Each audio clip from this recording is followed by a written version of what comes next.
கர்த்தருக்கு ஸ்தோத்திரம். இன்றைய வார்த்தை சங்கீதம் எழுதின புஸ்தகம் 23. அதில் ஒரு சில வார்த்தைகளை நான் இந்த நாளில் நாங்கள் தியானிப்போம். கர்த்தர் என் மேய்ப்பராக இருக்கிறார், நான் தாழ்ச்சி அடையேன்.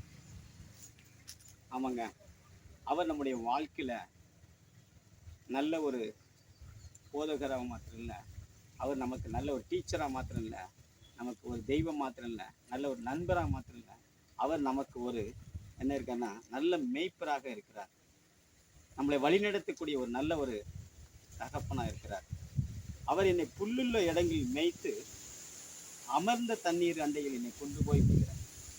எனக்கு அன்பான இந்த பசுமையான அந்த புல்லை போல நம்முடைய வாழ்க்கையை அப்படி அமைக்க அவர் போதுமானவர் இருக்கிறார். ஆகிய நான் இதை கேட்டுக்கொண்டிருக்கிற எனக்கு அன்பான சகோதரர்களே, கர்த்தர் என் மேய்ப்பராக இருக்கிறார். நம்முடைய வாழ்க்கையில் நம்ம எப்பொழுதும் அவரை நம்முடைய வாழ்க்கையில் மேய்ப்பராக நம்ம வைக்கும் பொழுது அவர் நம்மளை ஒவ்வொரு நாள் அவர் நம்மளை வழிநடத்த அவர் போதுமானவராக இருக்கிறார்.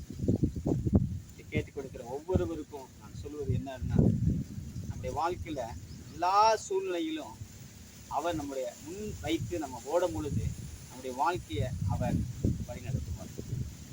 God bless you.